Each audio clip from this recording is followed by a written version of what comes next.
Le secret de l'imagination par Neville Goddard en 1933.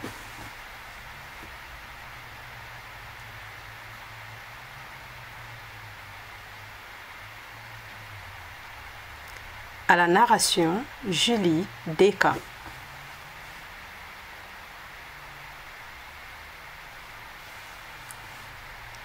Le secret de l'imagination. Le but de cet enregistrement est de démontrer comment vous pouvez utiliser l'imagination pour réaliser tous vos désirs. La plupart des hommes ignorent totalement tout du pouvoir créateur de l'imagination. Invariablement inclinés devant ce que dictent les faits, ils acceptent la vie telle qu'elle leur est révélée par le monde là dehors. Mais lorsque vous découvrirez ce pouvoir créateur en vous, vous allez courageusement affirmer la suprématie de l'imagination et lui assujettir toutes choses. Lorsqu'un homme parle de ce Dieu en lui, ou donnez-lui le nom de votre préférence, il est complètement inconscient du fait que ce Dieu en lui est l'imagination de l'homme. C'est ça le pouvoir créateur en l'homme.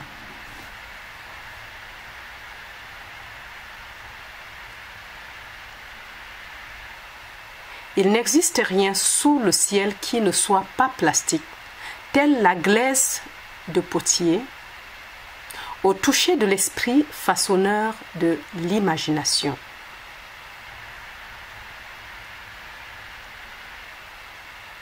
Un homme m'a dit un jour, « Vous savez, Neville, j'adore vous écouter parler de l'imagination, mais ce faisant, je ne peux m'empêcher de toucher cette chaise avec mes doigts et de pousser mes pieds le long du chemin, me permettant de ressentir la réalité et la matérialité des choses. » Bien évidemment, il continue à toucher la chaise avec ses doigts et à pousser ses pieds le long du chemin.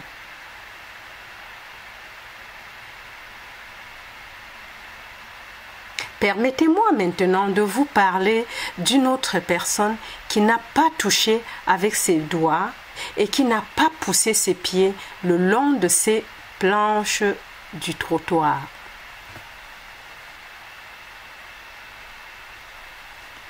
C'est l'histoire de cette jeune femme de tout juste 17 ans.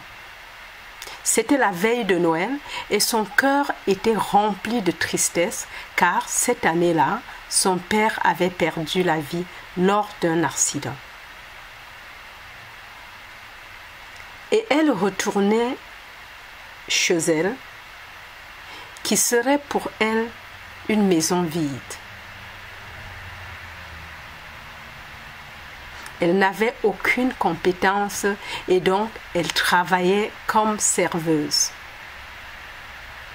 Cette fameuse nuit, assez tard, à la veille de Noël, il pleuvait.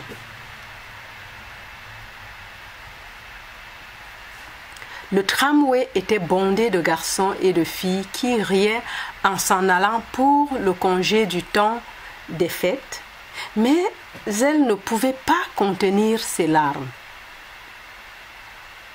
Heureusement pour elle, il pleuvait, comme je l'ai dit.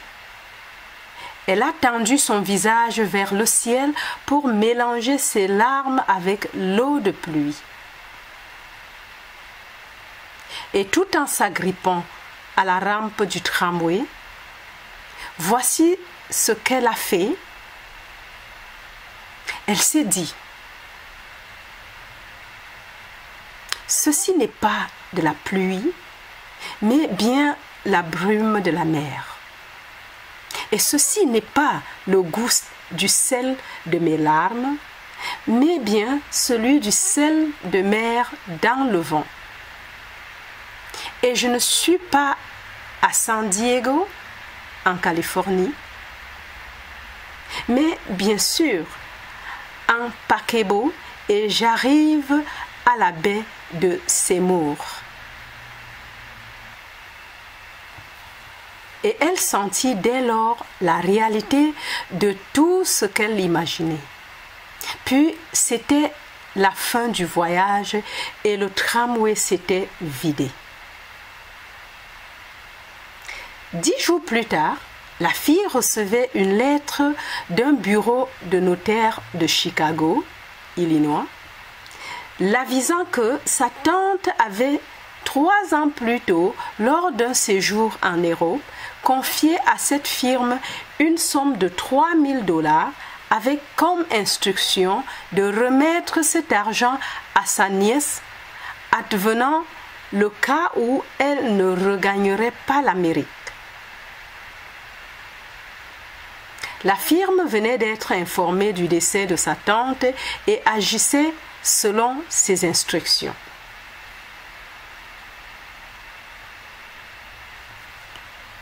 Un mois plus tard, cette fille était en route vers Seymour. En arrivant dans la baie, tard dans la nuit, il y avait du sel de mer dans le vent. Il ne pleuvait pas, mais il y avait de la brume dans l'air. Et elle ressentait exactement ce qu'elle avait ressenti un mois plus tôt. Seulement cette fois, elle réalisait son objectif. À l'aide de cet enregistrement, je vais maintenant vous montrer comment utiliser votre merveilleuse imagination de manière à ressentir l'objet de votre désir et de maintenir cet état lors de votre endormissement.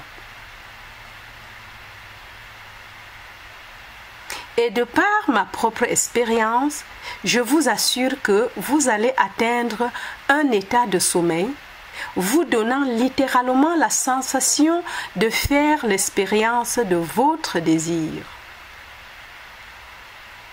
C'est lors de cet endormissement que vous devez ressentir votre désir et y demeurer jusqu'à lui donner tout le réalisme, jusqu'à lui donner toutes les plus vivantes sensations de sa réalité.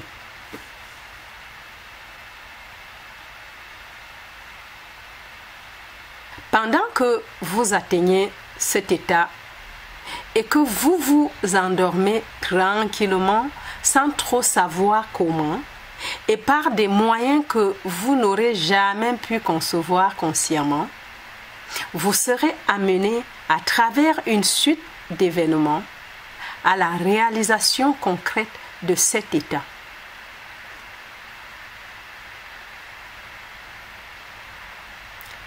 À présent, voici une technique pratique.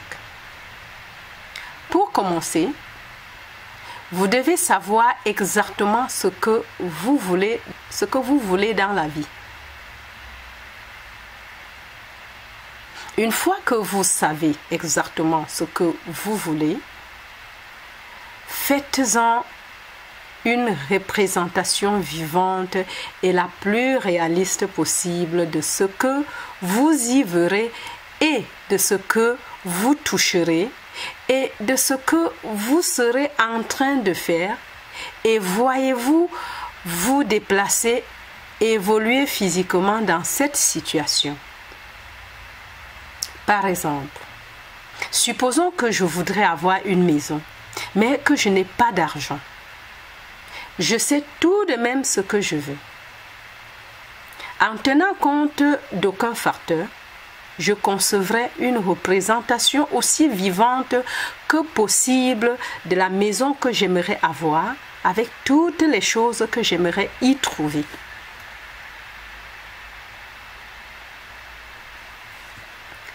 Ensuite, En allant me coucher ce soir et en m'assoupissant dans cet état d'endormissement, j'imaginerai que je me retrouve réellement dans une telle maison.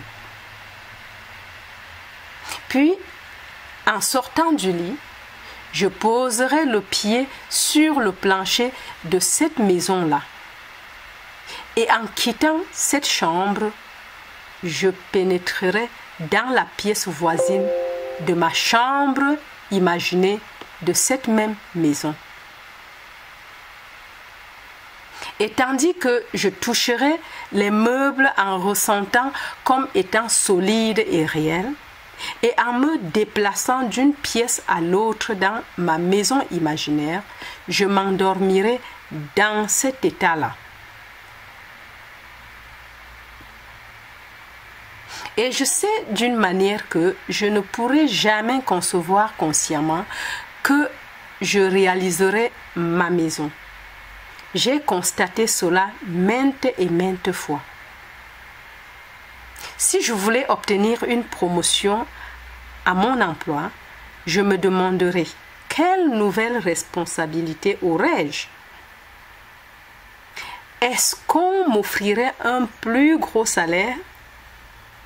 Qu'est-ce que je ferais? De quoi est-ce que je parlerai? Qu'est-ce que j'y verrai? Qu'est-ce que j'y verrai? Comment je me comporterai?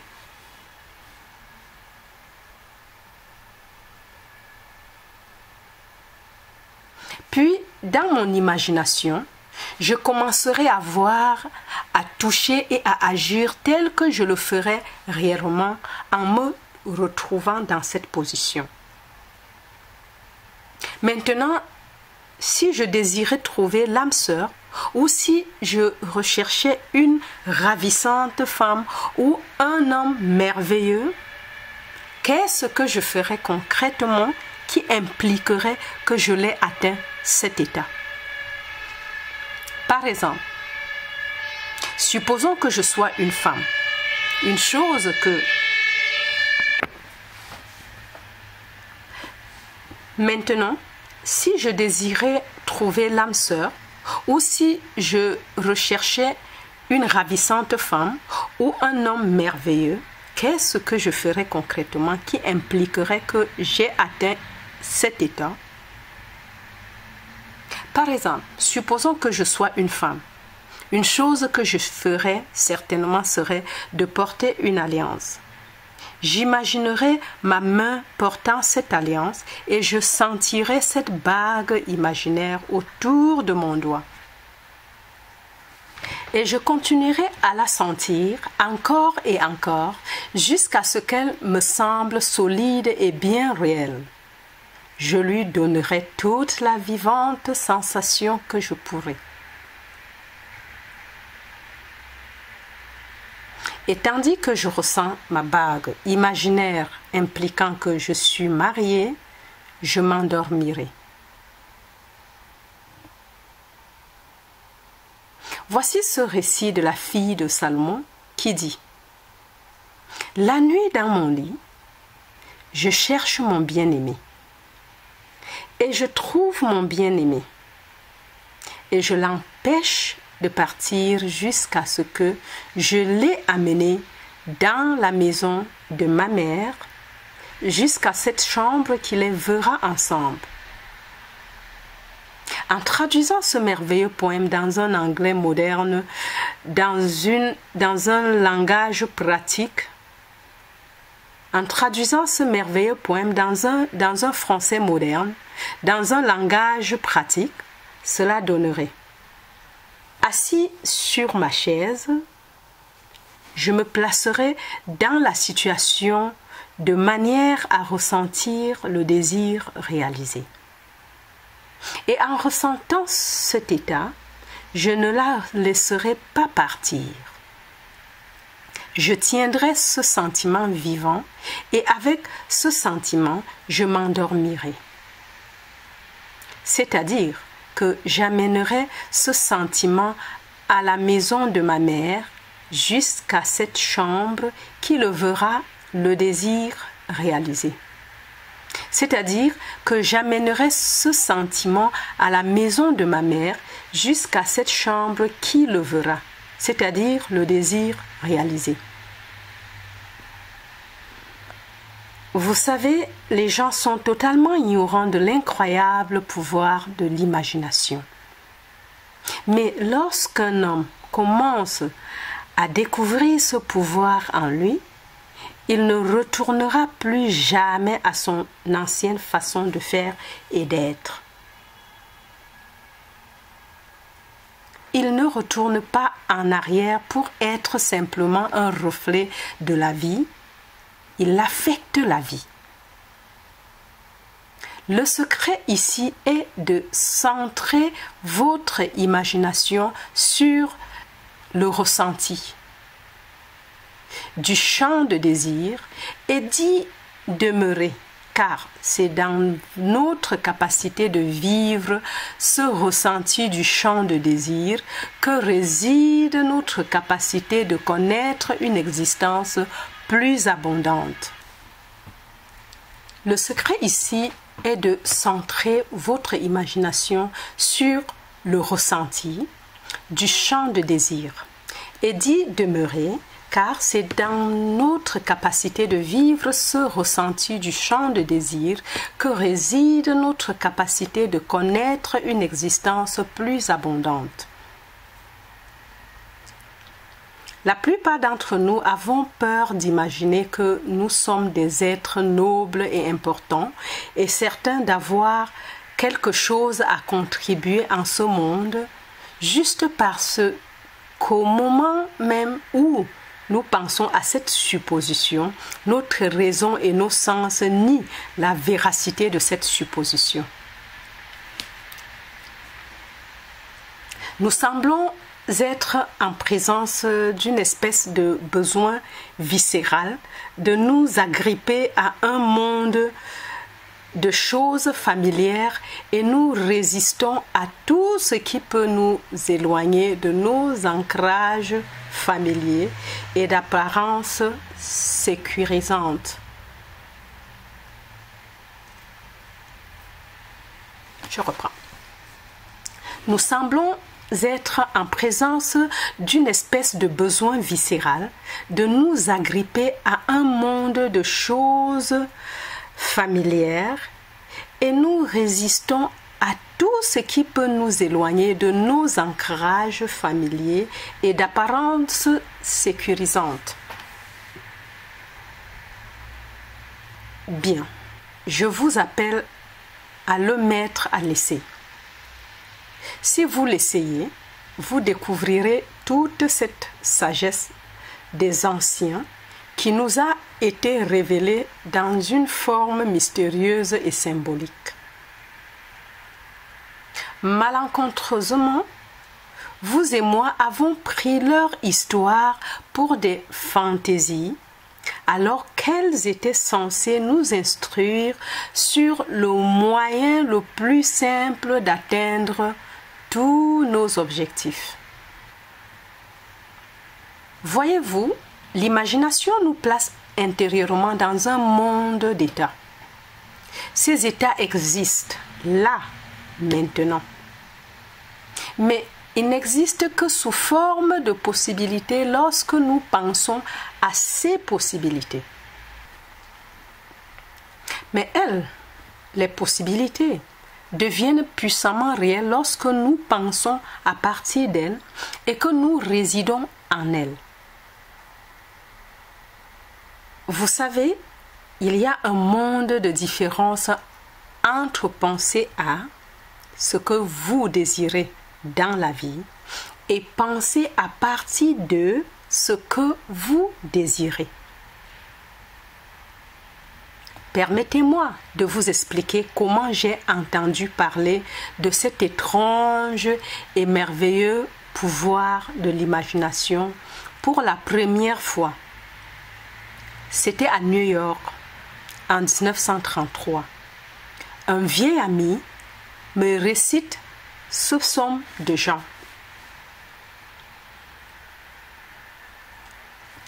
Il y a plusieurs demeures dans ma maison Il y a plusieurs demeures dans la maison de mon père.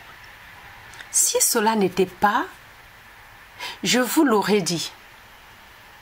Je vais vous préparer une place.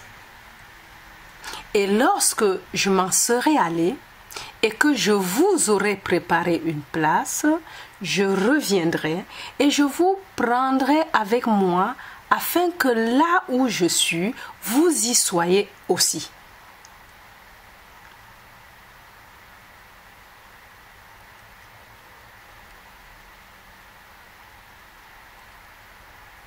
Il m'a expliqué que ce caractère central de la Bible, c'était l'imagination. Cette demeure n'était pas un lieu dans une quelconque maison céleste, mais simplement mon désir. Si je me faisais une représentation vivante de la condition souhaitée et que j'entrais dans cette condition et me conformais à cette condition, alors je la réaliserai. À cette époque, je voulais faire un voyage à l'île de la Barbade, mais je n'avais pas d'argent. Il m'a expliqué que si cette nuit-là, alors que je dormais à New York, je faisais comme si je dormais dans cette maison de mon père à la Barbade et que je m'endormirais dans cet état-là, je réaliserais mon voyage. Bien, je l'ai prise au mot et je l'ai essayé. Pendant un mois, nuit après nuit, pendant que je m'endormais, je faisais comme si j'étais en train de dormir dans la maison de mon père à la Barbade. À la fin de ce mois, j'ai reçu une invitation de ma famille m'invitant à passer l'hiver à la Barbade. Et j'ai voyagé en direction de la Barbade en début de décembre de cette année-là.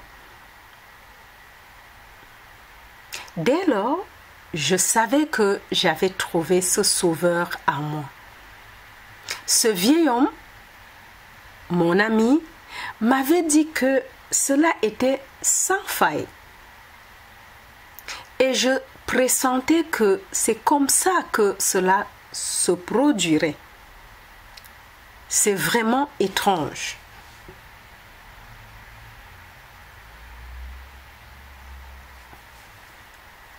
Réflexion faite, cela se produit si naturellement qu'on ressent ou on se dit. Bien cela ne pouvait faire autrement que se produire. Et vous finissez par vous rétablir de votre merveilleuse expérience. Cela n'a jamais échoué lorsque je ressentais de tous mes sens et de manière vivante l'ambiance imaginée.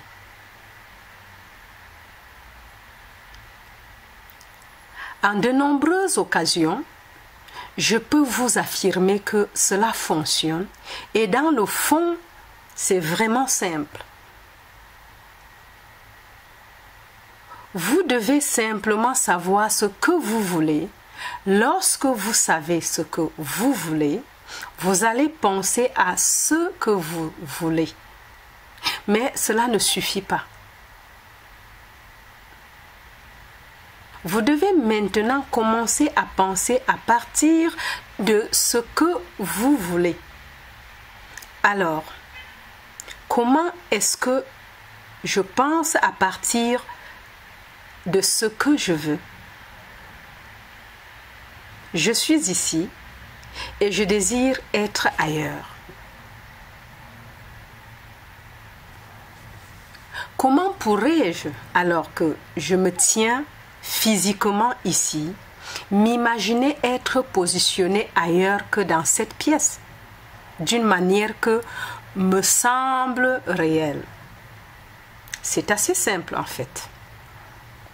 Mon imagination me place intérieurement en contact avec cet état.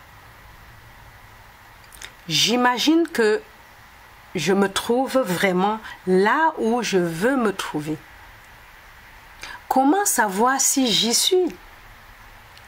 Il n'y a qu'une seule façon de prouver que j'y suis. Ce qu'un homme voit lorsqu'il décrit son monde est tel qu'il le perçoit relativement à lui-même. Donc, l'apparence du monde dépend entièrement de ma position lorsque je fais mon observation. Je reprends. Ce qu'un homme voit lorsqu'il décrit son monde est tel qu'il le perçoit relativement à lui-même. Donc, l'apparence du monde dépend entièrement de ma position lorsque je fais mon observation.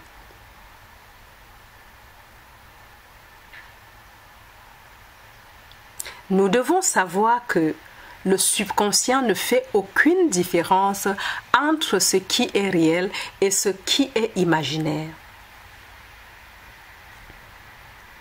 Alors, lorsque je décris mon monde, cela est un regard à ce point dans l'espace que j'imagine être en train d'occuper.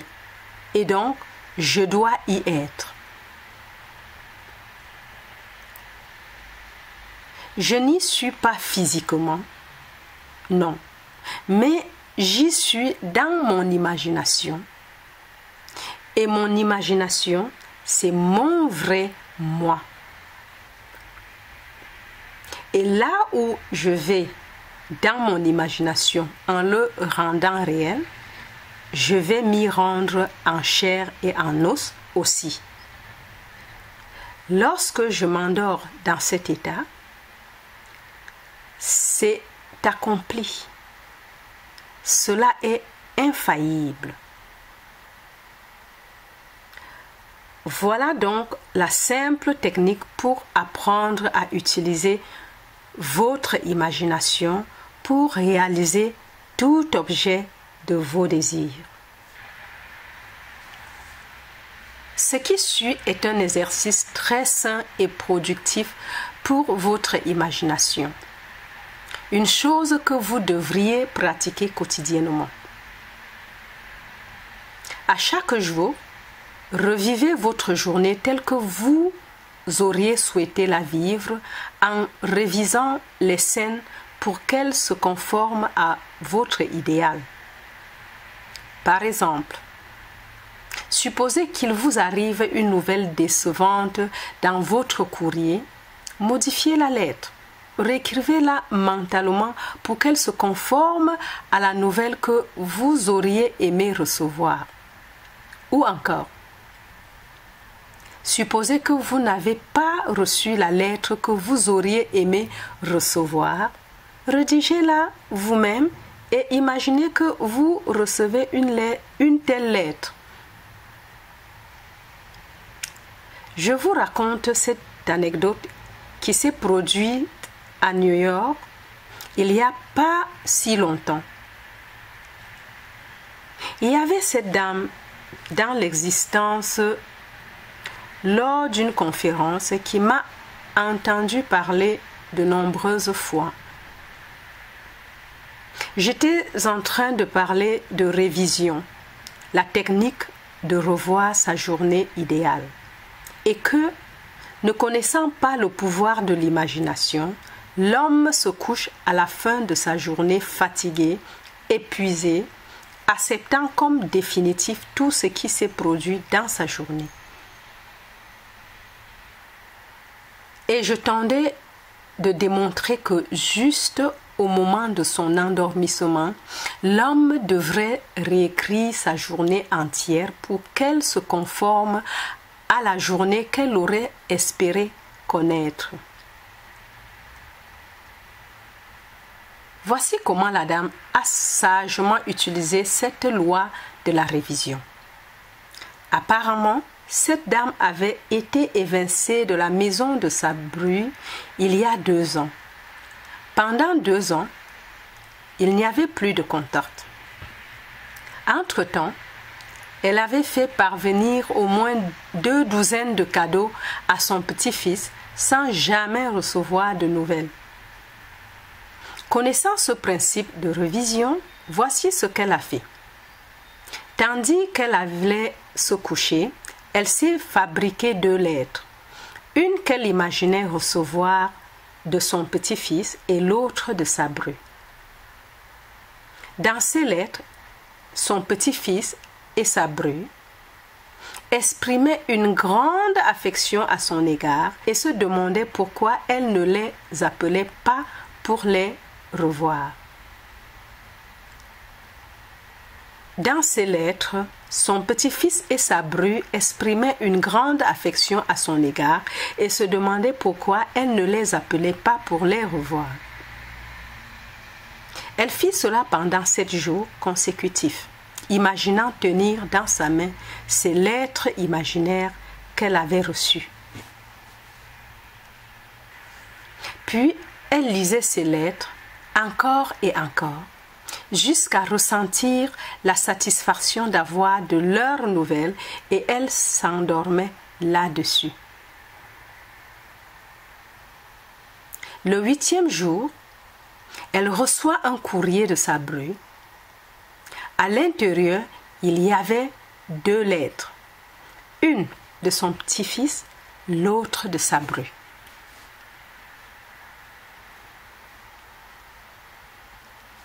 Les lettres reproduisaient pratiquement mot pour mot celles écrites en imagination par la grand-mère 8 jours plus tôt. Cet art de révision peut s'appliquer à n'importe quel secteur de votre vie.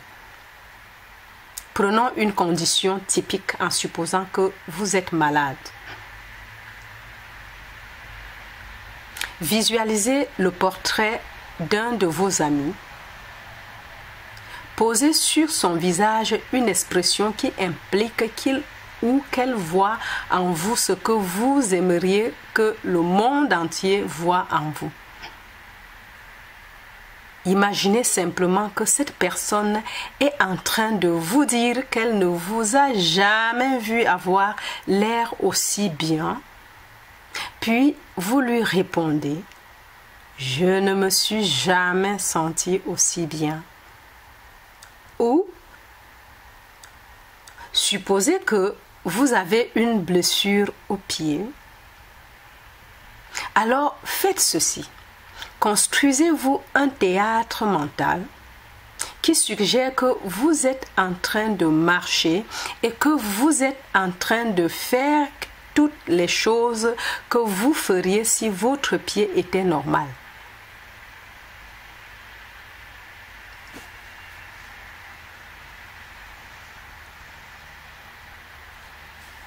Puis répétez cela encore et encore et encore jusqu'à en ressentir la réalité.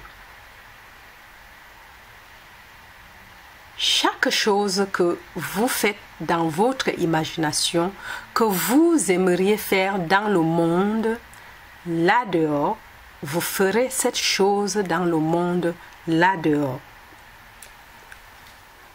La seule précondition est de fixer votre attention d'une manière et avec une telle intensité que vous allez devenir complètement absorbé suite à cet acte de révision.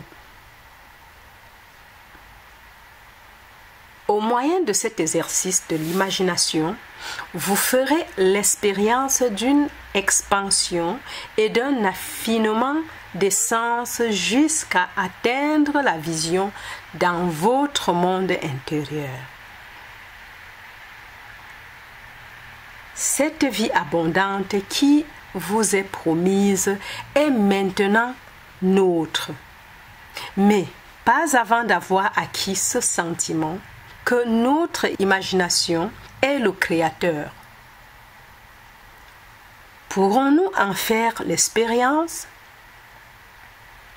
Je reprends. Cette vie abondante qui nous est promise est maintenant nôtre, mais pas avant d'avoir acquis ce sentiment que notre imagination est le créateur. pourrons-nous en faire l'expérience? L'imagination persistante jumelée au ressenti de votre champ de désir est le secret de l'atteinte de tout objectif. Ce fait, à lui seul, est le moyen de réaliser l'intention. Chaque étape dans le progrès de l'homme a été bâtie par l'usage conscient et délibéré de l'imagination. Vous comprendrez alors pourquoi tous les poètes ont insisté sur l'importance de maîtriser et de développer une imagination vivante.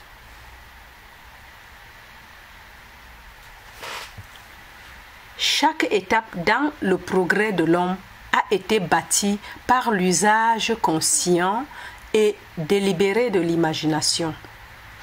Vous comprendrez alors pourquoi tous les poètes ont insisté sur l'importance de maîtriser et de développer une imagination vivante. Saisissez bien cette citation du célèbre William Blake.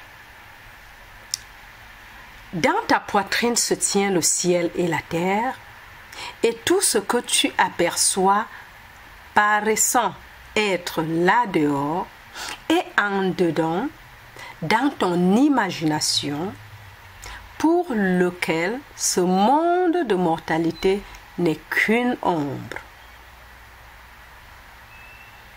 Essayez-le, et alors vous aussi prouverez que le Créateur, c'est votre imagination. Cela veut dire en termes concrets que dans votre être se tient la puissance de la création et ce que vous voyez à l'extérieur a d'abord été une idée et que dans ce monde tout est possible. Maintenant, entrons dans le silence.